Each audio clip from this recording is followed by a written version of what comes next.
Mata upo e tolu. O le fia o Paulo ina ua iloa le tala i la lantou a mio. O lea ua le iai a te i mātou o na ia tuua ai i mātou i a te nai. Tawo i mātou, ina ua mātou le toi mawhai o na onu sai. A ua mātou au ina atu ti mo te olo mātou uso. O le au na foi o ia le atua. O le ngalue whaatasi ma i mātou i le tala le ia ke wiso. Ina ia whaatu mawina o tau ia.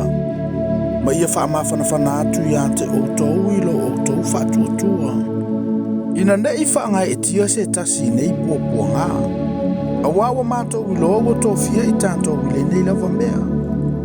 A wafo i ona posa iai i mātou ia te o tau. Na mātou mua i whai atu ai ia te o tau. O le ao o mai le pua ngā.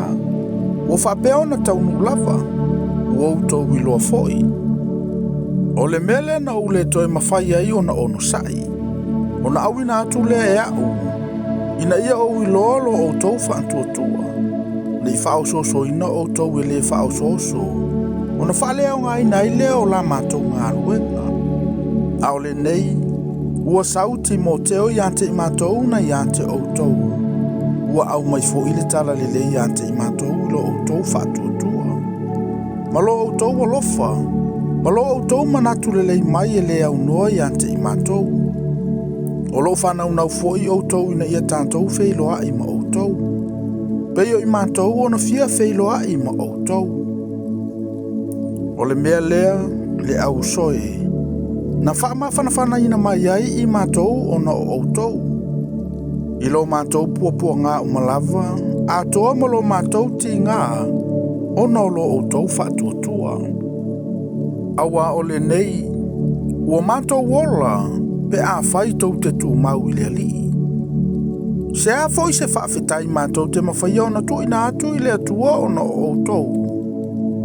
Awa oli umalava mātou te oli ai i luma o lo tātou watua. O lo mātou matua o le atua i le po atoa ma le ao. Ina ia tātou wheiloa ai ma o tau.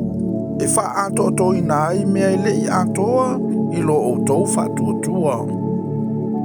Aia taita ina la mātou malanga i ante o tau e le atua lava. Lo tātou tamā, atoa ma lo tātou wali i o Yesu Keriso. Ia wha telefo i e le alii, ma ia wha silisili o na tele o lo o tau walofa, o le tasi i le tasi. Atoa ma tangata uma, wha peio i mātou nei lava i ante o tau. Ina ia whatu mawina o tau loto i le matau le anga ina i le amio le lei luma o le atua lo tātou tamā. Pe a fio mai lo tātou wali o Yesu Keriso. Whatasi mo na aupa ia